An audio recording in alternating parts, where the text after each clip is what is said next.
Assalamualaikum warahmatullahi wabarakatuh. Perkenalkan, nama saya Rizky Tadi Pratama, NIM 2021 143244. Di sini saya akan menjelaskan materi tentang sintaksis.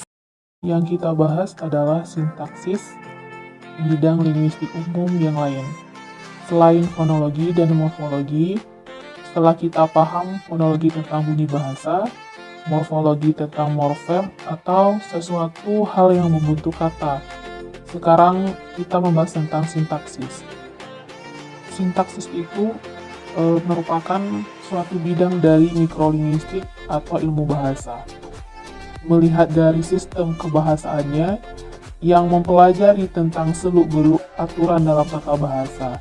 Kalau dalam bahasa Indonesia, ini ada dalam tata bahasa baku bahasa Indonesia untuk dijadikan PUB atau pedoman untuk ejaan bahasa Indonesia. Itu termasuk kajian dalam sintaksis. Itu seperti apa? Jadi misalkan kalau dalam bahasa Indonesia ada SPOK atau subjek, predikat, ada objek, keterangan, dan pelengkap. Hal yang perlu diperhatikan dalam sintaksis untuk pengantar dalam mata kuliah linguistik umum itu ada 3. Yang pertama ada fungsi. Fungsi itu dalam bahasa Indonesia itu ada subjek, kemudian ada predikat, kemudian ada objek, ada keterangan, dan pelengkap. Jadi SPOKP. Nah, yang kedua itu ada kategori. Kategori itu ada bermacam-macam. Dalam bahasa Indonesia itu ada nomina, ada verba, ada kata kerja, ada kata sifat, ada keterangan, ada angka, ada preposisi, dan ada kata penghubung dan ada partikel. Lalu yang ketiga, ada peran sintaksis. Kalau peran itu tergantung unsur pengisinya, tergantung subjeknya seperti apa. Predikat bagaimana, objeknya bagaimana, dan seterusnya. Misalnya, adik memukul kakak. Di situ subjeknya memiliki peran sebagai pelaku.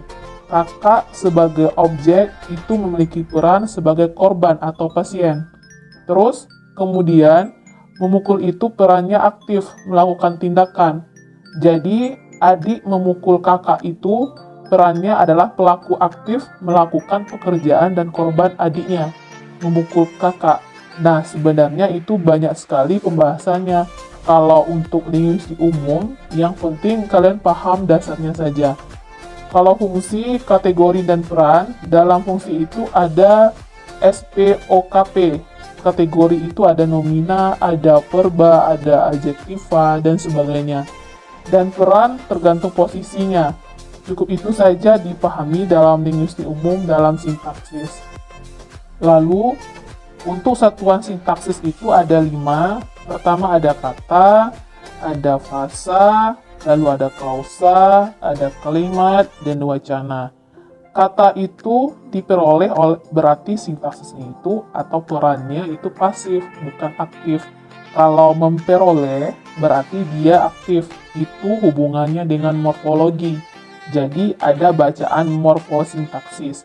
Itu bagaimana perubahan morfologis suatu kata yang memaknai peran pengisi dalam kalimat. Kemudian ada frasa dan klausa dan kalimat dan wacana dan seterusnya. Baik, di sini saya akan menggambarkan frasa dan klausa. Karena itu yang biasa ditanyakan oleh mahasiswa dan mahasiswi. Kalau frasa itu merupakan gabungan kata yang mengisi satu fungsi dan bersifat non-predikatif. Sedangkan klausa itu merupakan susunan kata yang bersifat predikatif dengan adanya subjek dan predikat minimalnya.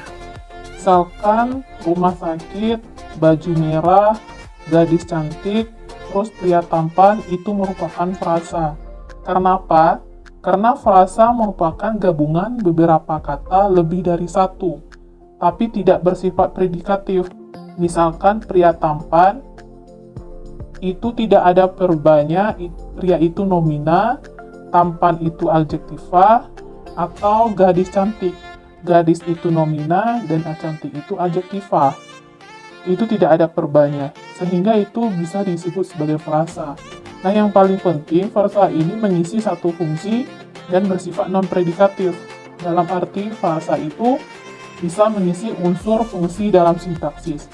Misalkan fungsinya sebagai subjek, kita contohkan gadis cantik itu termasuk frasa. Kita buatkan kalimat, gadis cantik itu menangis di bawah pohon.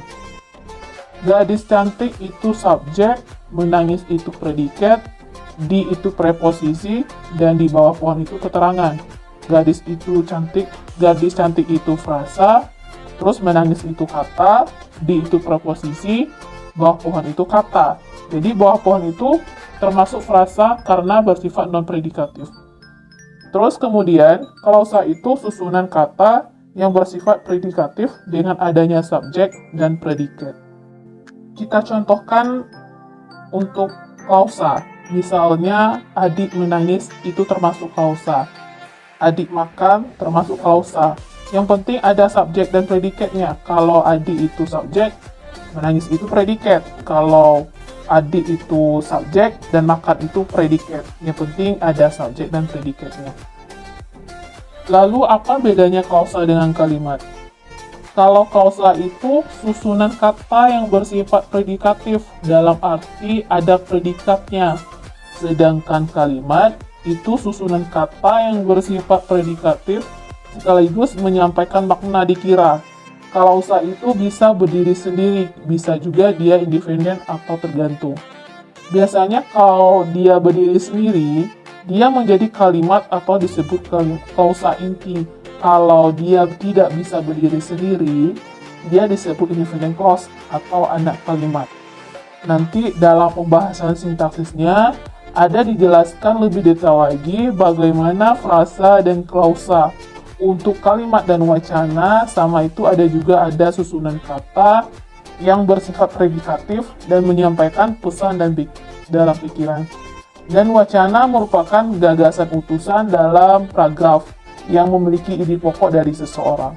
Nah, untuk kalian bisa kalian berlatih, tentukan pengisi predikatnya dalam satu paragraf.